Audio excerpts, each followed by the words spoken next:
미국의 유명한 리처드 포스터라는 사람은 쓴 책이 있는데 돈과 섹스와 권력이라는 유명한 책을 썼습니다. 이 책은 오늘날 사회의 모든 범죄가 어디에서 오는가 잘 설명해주고 있습니다. 요즘 우리 사회에서 일고 있는 대표적인 범죄는 거의가 돈과 섹스와 권력과 연관되어 있습니다. 그 중에서도 가장 심각한 문제가 성 문제입니다. 미국의 사회학자 다니엘 벨은 앞으로 포르노피아가 하나의 종교의 자리를 차지하게 될 것이라고 이미 예고했습니다. 이러한 시대적인 정황 속에서 7째 계명인 간음하지 말라 말씀은 현실성이 없는 말씀처럼 들릴 수가 있습니다. 왜 이렇게 되었습니까? 이는 성을 본래 하나님께서 창조하신 뜻과 목적대로 사용되지 않고 왜곡되게 사용되기 때문입니다. 성은 인간에게 하나님께서 주신 거룩한 선물입니다. 선물이에요. 성은 잘 드세요, 여러분들. 성은 성인된 남녀입니다. 우리나라는 18세 이상이면 성인이죠. 성인된 남녀가 혼인으로 맺어진 부부 사이에서만 이루어지는 성스러운 것이에요. 부부 사이에서 이루어지는 거예요. 그 외에는 애도 그건 다 불륜 간음이에요.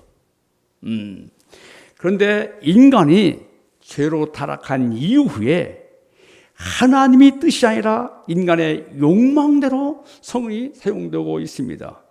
성이 상품하는 데 사용되고 있습니다. 우리는 본문을 통해서 성의 본래의 목적과 뜻이 무엇인가를 알고 개인은 물론 가정과 사회가 왜곡된 성이 성스러운 성으로 바르게 세워지기를 기도합니다. 다 같이 해보겠습니다. 왜곡된 성을 성스러운 성으로 바르게 회복되자. 성이 홀리가 돼야 됩니다. 첫째, 바른 혼인관. 창세기 2장 18절에서 25절과 마태복음 19장 4절과 9절을 보면은 우리가 성을 알기 위해서는 바른 혼인관을 알아야 됩니다. 왜냐하면 성은 혼인과 깊은 연관이 있기 때문입니다. 자, 마태복음 19장 8절을 보면은 예수님께서 이렇게 말씀하세요. 모세가 너희의 마음의 완악함 때문에 아내 내버림을 허락하였거니와 본래는 그렇지 않다. 본래는 그렇지 않다. 이 본래라는 단어가 중요한 겁니다. 예수님은 혼인을 모세의 율법에서 찾지 않고 본래 창세기 2장에서 말씀하고 있는 겁니다. 본래 가정이 어떠합니까? 창세기 2장 보면은 하나님께서 에덴 동산에 아담을 지으셨습니다. 아담이 열심히 사명을 감당했습니다. 이름을 짓고 새 이름, 식물의 이름을 다 짓고 있습니다. 그런데 하나님께서 부르실 때 아담이 애로운 거예요. 혼자 쓸쓸한 거예요. 그래서 하나님께서 홀로 있는 아담을 위해서 여자를 지으시고자 여자를 지으리라 말씀했습니다. 지으리라 이 말씀은 하나님의 의지가 내포되어 있는 거예요. 하나님께서 여자를 만들어야 되겠다. 그래서 남자의 갈빗대를 취해가지고 여자를 만드셨습니다. 자, 그들이 혼인한 후에 그들의 삶이 어떻게 변화됐습니까? 창세기 2장 25절 보면은 아담과 그 아내가 벌거벗었으나 부끄러지 않았습니다. 이를 볼 때 본래 혼인이라는 것이 무엇인가를 알 수가 있습니다. 그러면 본래 혼인의 뜻이 무엇입니까? 여러분들 잘 들으시기 바랍니다. 첫째는 혼인은 하나님의 주권과 섭리로 이루어지는 겁니다. 따라서 하겠습니다. 혼인은 하나님의 주권과 섭리로 이루어지는 것이다. 요즘 혼인하기 전에 먼저 동거해야 되지 않겠는가? 몇 개월 신을 신고 미리 신어보고 뭐 사는데 일생 동안 살 부부를 어떻게 그냥 딱 만나가지고 결혼할 수 있겠는가, 이런 생각을 하는 사람들이 있어요. 예. 그러나 이것은 혼인의 의미를 알지 못하는 무지에서 오는 생각입니다. 혼인은 여러분들 자신의 의지나 선택으로 이루어지는 것이 아닙니다. 하나님의 주권에 속한 거예요, 여러분들. 하나님 주권이에요. 둘째는 인간의 탐욕이나 이기적인 욕망을 이루기 위한 것이 아니라 하나님의 사명 수행하고 하나님의 뜻 안에서 행복한 가정을 이루기 위한 것입니다. 셋째는 몸과 마음과 영혼이 합하는 겁니다. 하나가 되는 거예요. 그 사이에 어떤 것도 끼어서는 안 되는 거예요. 넷째는 두 사람이 한 몸을 이루는 일부일처입니다. 그래서 한 몸이 되기 때문에 어떤 상황에서도 나눠지면 안 됩니다. 다섯째는 혼인은, 잘 들으세요, 남자와 여자가 혼인하는 겁니다. 동성연애는 안 되는 거예요.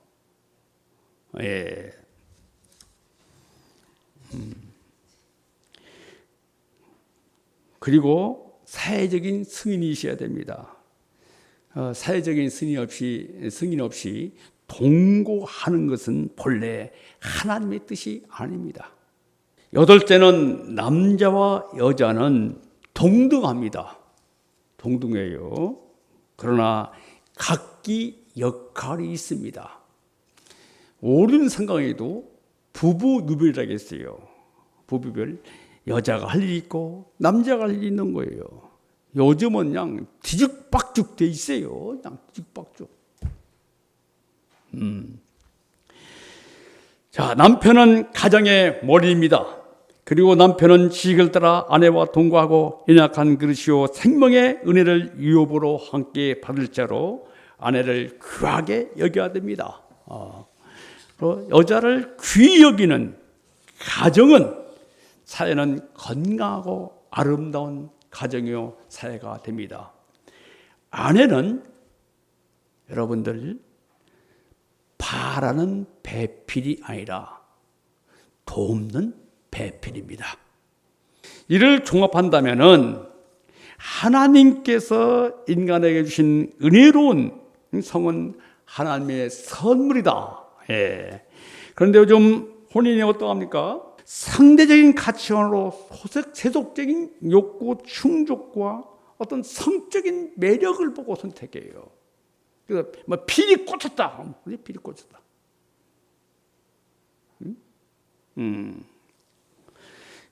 여성의 미와 가치를 성적인 매력으로 판단합니다. 이처럼 기본의 터가 무너졌어요. 좀 터가.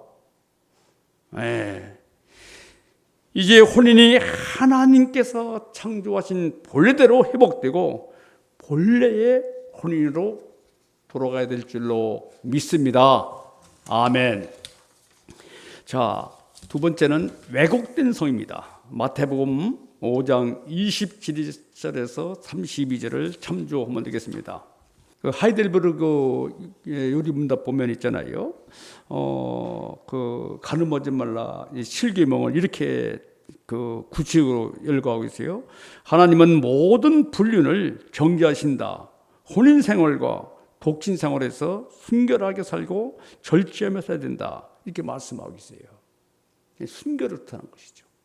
그리고 성경은 더 나아가서 영적인 간음, 우상 숭배를 간음으로 보고 있어요. 그런데 여기서 우리가 주목해야 될 것은 성경은 성을 악하거나 부정하지 않습니다. 하나님께서 성은 거룩하게 만드신 하나님의 선물이에요. 부부간에 성적 매력을 느끼는 것은 죄가 아닙니다. 형제가 가다가 멋진 자매를 보고 야 멋지다, 그것은 죄가 아니에요. 자매 또한 저 형제 멋져? 와랑드론 같아? 그건 죄가 아니에요. 인간에게는 성욕과 수욕과 식욕의 그 본성을 주셨거든요. 근데 문제는 그 상상으로 쳐다보고 상상 일주일 짓는 거예요. 짓는 거입니다. 음욕을 품는 것이 문제예요.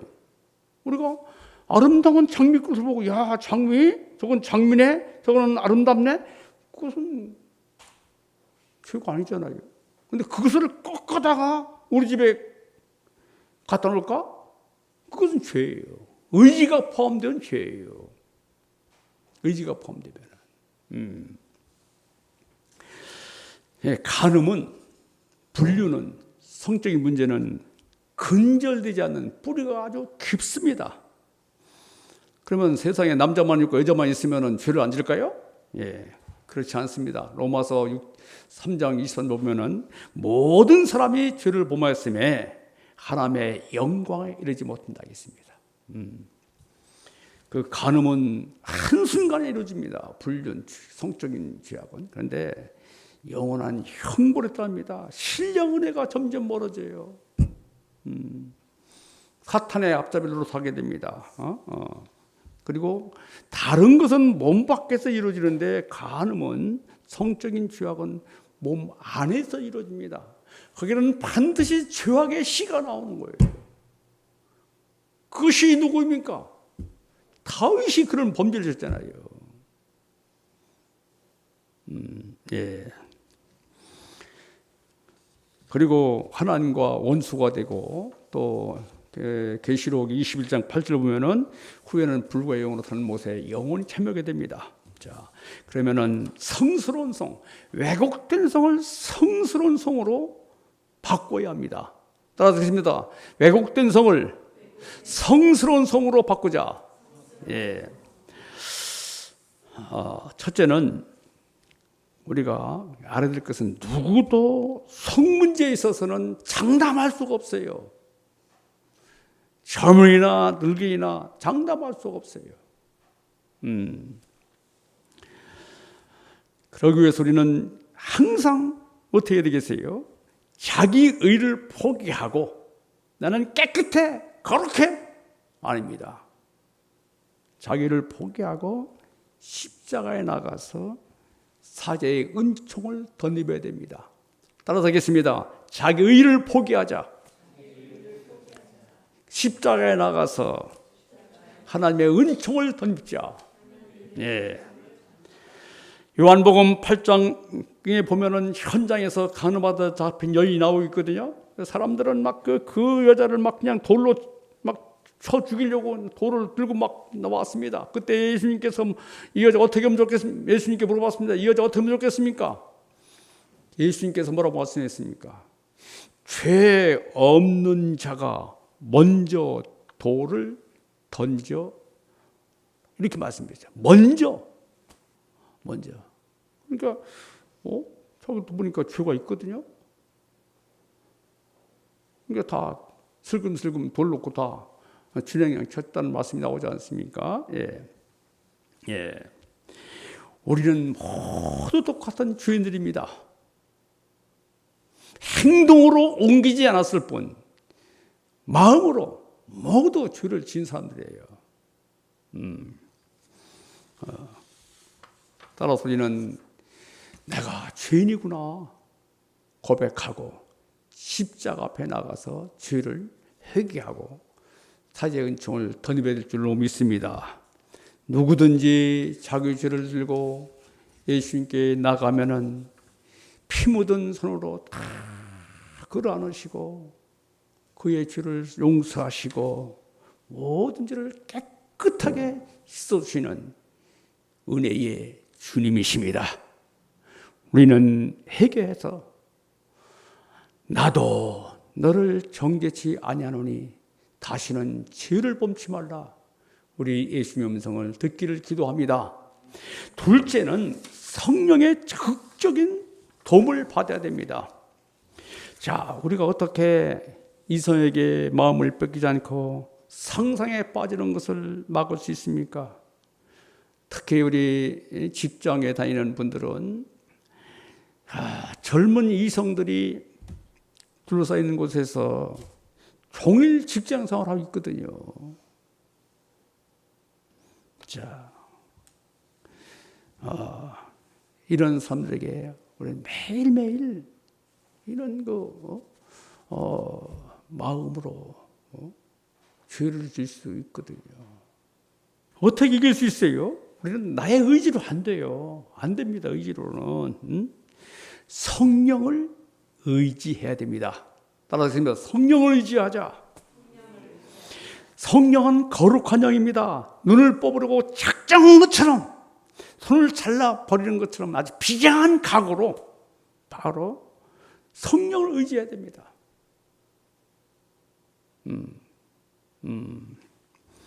성령께서 적극적인 자세로 매달리면 하나님께 성령께서 도와주십니다. 지켜주시고 보호해주시고 함께 하십니다. 성령은 도움입니다. 따라하겠습니다. 성령은 거룩한 도움이다. 네. 그러면은 성령을 받기 위해서는 어떻게 해야 됩니까? 매일매일 경건의 훈련을 해야 됩니다. 늘 성경을 읽고 기도해야 됩니다. 여러분들, 우리가 하나님 말씀을 묵상하면서 기도할 때 성령께서 함께 하시고 모든 죄악으로 우리를 보호하여 주시고 지켜주십니다. 예. 세 번째는 죄악된 환경에서 과감하게 떠나야 됩니다. 해볼까요? 과감하게 떠나자. 디모데후서 2장 20절에는 또한 너는 청년의 종을 피하고 주를 깨끗한 마음으로 부른 자들과 함께 의와 믿음과 사랑과 평을 따르라. 떠나야 됩니다. 떠나야 돼요. 우리는 요즘 문단속을 철저히 하죠. 가져갈 것도 없는 집인데 도둑이 와서 가져가 봐야 쓰레기밖에 없어요. 그런데도 문단속을 철저히 하잖아요. 그래서 신경이 예민한 사람은 문을 잠궈놓고도 혹시 문을 닫지 않았나고 안 나오고 다시 확인하잖아요. 이처럼 문단속을 철저히 하는데 우리는 더 나가서 마음의 문단속을 철저히 해야 될 줄로 믿습니다. 우리 다 같이 하겠습니다. 마음의 문단속을 철저히 하자. 마음을 지켜야 돼요. 그래서 잠언 4장 23절을 보면은 모든 지킬 만한 것 중에 더욱 내 집에 문단속하라 하지 않고 내 마음을 지키라 하겠습니다. 그리고 16장 32절 보면은 자기의 마음을 다스린 자는 성을 빼앗는 것보다 낫다고 말씀했습니다. 예. 우리 몸은 거룩한 성령의 전입니다. 우리는 거룩한 전을 깨끗하게 해둘 줄로 믿습니다. 고린전서 6장 18절과 20절을 읽음으로 결론을 말씀드리겠습니다.